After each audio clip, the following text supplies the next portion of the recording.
Hey guys, it is Melissa and welcome back to my channel. If you are new here, my name is Melissa Ellen and I do true crime videos.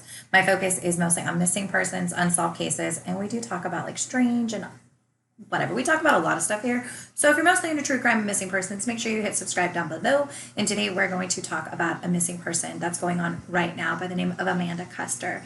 Now, Amanda is actually from my hometown. I live here in Bakersfield and she graduated from Liberty High School in 2001.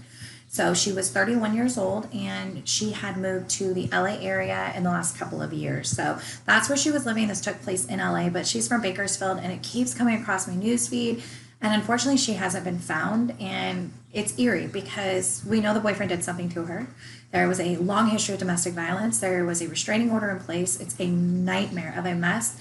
This man rapped about what he did to her in a nightclub that evening, and he's in police custody, but Amanda has not been found. And there's a $10,000 reward being offered right now for her. So I wanted to raise some awareness, especially if you're in this area. They are looking for tips. And I don't want this to wait. You know what I mean? I don't want to wait until there's more information to share. I want to spread this right now. So if you're anywhere in the LA area especially, please take a look at this because there is a time gap that we're going to talk about of where he did something with her.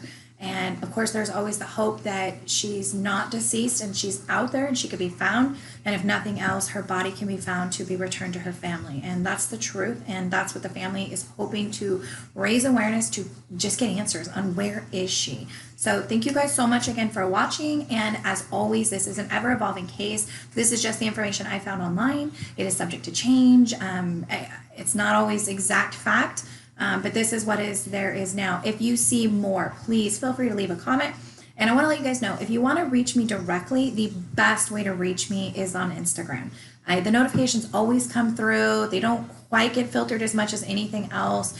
And it comes through on my phone, so I usually know when I have a message, and I'll put it up for you guys. I have a true crime history Instagram, but my Instagram is really the best place, and I'll make sure I update that for you guys. Anyway, so if there's something you think I need to know, I need to add, and I need to put in the description, and you don't want to post it, then just message me there and I'll get it added, or leave a comment down below. So thanks again for watching, and let's jump right into the video.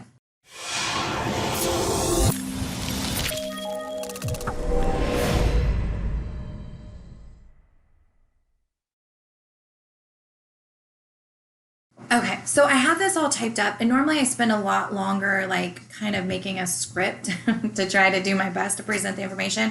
But this time I just want to do it as fast as I have it fully put together for you guys. So I'm going to be looking at the screen, just bear with me. Amanda Custer was 31 years old. She was from Bakersfield, California, and she had been living in Monrovia, California, which is like LA area, about 3 hours away.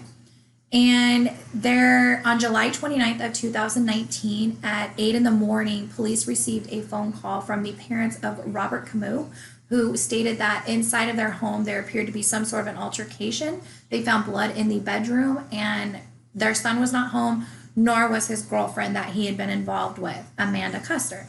So the parents called into the police department. Police responded, and they found that there did appear to be some sort of a struggle or altercation had it happened in the home. There was blood in the bedroom. After they talked with witnesses, it was reported that they saw Robert loading a lifeless Amanda Custer into the back of his gray 2017 Prius. Obviously, at this time, police are very concerned about what they have found. They begin to search, and at first, obviously, there's no information. They can't find him. They don't know where he's at. He's taken off.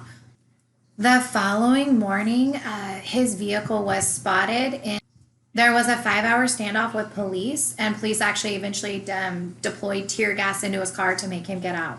When he did get out of the car, they did find that there was a digging tool. I don't know why they're saying digging tool, so maybe it wasn't exactly a shovel, but it was like something used for dig. And there was blood on it, and that is still being tested to confirm whether or not that is Amanda's or not. After he was arrested, he's not helping police at all. He won't say where Amanda's at. He won't say what happened to her, but a lot of information came out. They have him detained right now from a prior case of domestic violence. He was actually supposed to be in court that Monday for that case of domestic violence that had happened in April, and he did not show up. So they're holding him on that case at this time in order to keep him in jail while they search for Amanda. Here is the timeline that police have figured out so far from where Robert went that morning. At 8:32 a.m., he was at a Del Taco where he did purchase food in Glendora, California, which is approximately like in 15, so anywhere from 10 to 20 minutes away from his home. And then at 8:37 a.m., he was still in Glendora and he did go to a Shell gas station. At 8:56 a.m., he was traveling east on Baseline Road. And at 9:27, he's now in Fontana, California, which is anywhere from like 45 minutes to an hour away from Monrovia, depending on where you're at in the city. At that point, police do not know where he went. There is a complete 5-hour gap where they are not able to trace his steps. He is then spotted on a Chase ATM in Azusa, California at 2:41 p.m. Azusa is back next to Monrovia. So he obviously traveled away at least 45 minutes and then went silent for 5 hours and then was back in his area. There is an area that they are searching. What they do know is in that 5 hours is that he did get onto the 15 South. So that's kind of where police thinking went. Here's the deal. If you go from Monrovia and in a 5 hour, if I believe, like, know what I know and I'm mapping it and I think so, you can make it out to like the middle of nowhere. You can make it to like Barstow and these like desolate areas. We talked about this in my prior case with Carly Gousset. This is kind of getting into these similar areas of like this desolate area where a person can be, and it's really difficult to find them.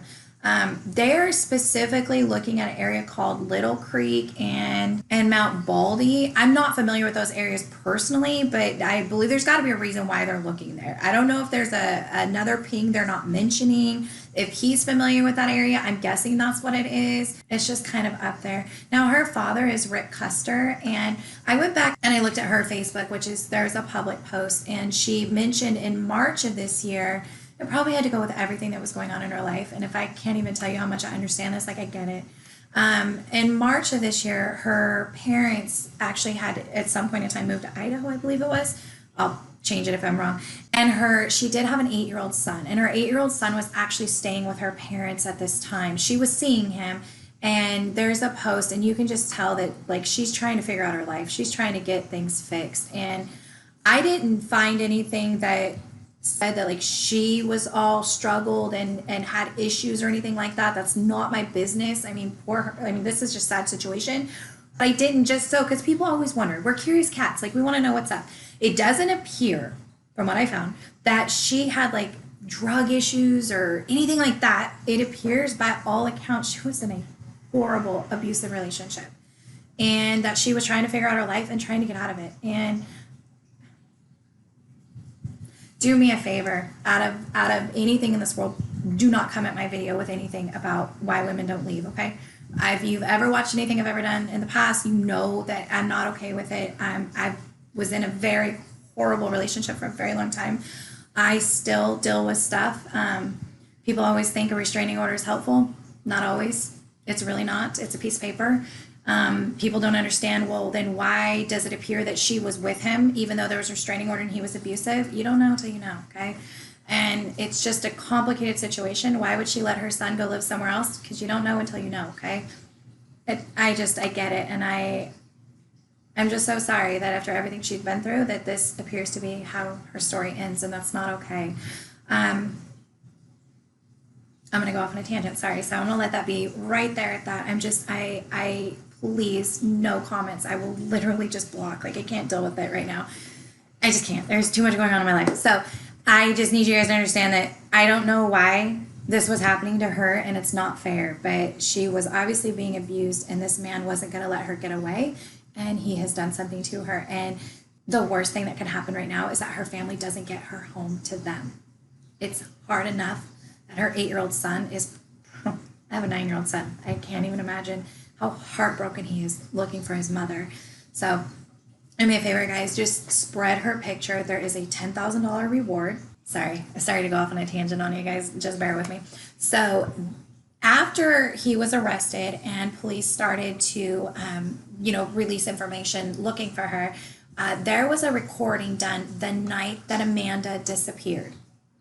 Robert went to a downtown bar in LA near Skid Row, and they had an open mic night. according to people there, he was very pushy that he needed to show off his talents that night and that he wanted to be part of this rap battle. And he goes up there. It's very awkward because, like, he's not a rapper. Like, I don't think he is, but it didn't seem like he was. Like, it seems that he just wanted to be up there to say what he said. And he goes up there and he starts to kind of rap, and then, but it's not really a rap. And then he makes the remark, and I'll put what I can for you guys. But basically, he said that I just killed my girlfriend, buried her in the dirt, and now I got to run because the cops are looking for me. Which the only part we know is that the cops were looking for him because something happened to her, and then that's what he's saying happened to her. I pray from the bottom of my heart that there's a chance that he just left her somewhere and he just doesn't want to be nice and tell where she's at. But if she is out there and she is harmed or she's not with us anymore, then she needs to be returned to her family. That is the number one thing. Police are specifically looking for anyone that would be on, so think about, like, if you live in this area going from Monrovia, and if you were to take the 15 and you would hit like Little Creek, I think it was called, in Mount Baldy, or continue further, anything suspicious. He was in a 2017 gray Prius. I'm going to make sure you've seen his picture plenty of times. I don't normally show like the suspect's picture so much. I don't want to glorify them, but I need you to see his face. Because if there's any chance you saw him anywhere in this area, that's what police are looking for. Anything suspicious, anything that seemed off, or just if you saw his car in general. Police are looking for that information. So thank you guys again. As always, from the bottom of my heart, do me a favor. Please just go hug your babies, hug your loves. Life is literally precious, and I think it's really hard for us sometimes to really understand that and appreciate everyone around us. Everyone, okay? I love you guys. Mwah. Have a nice day.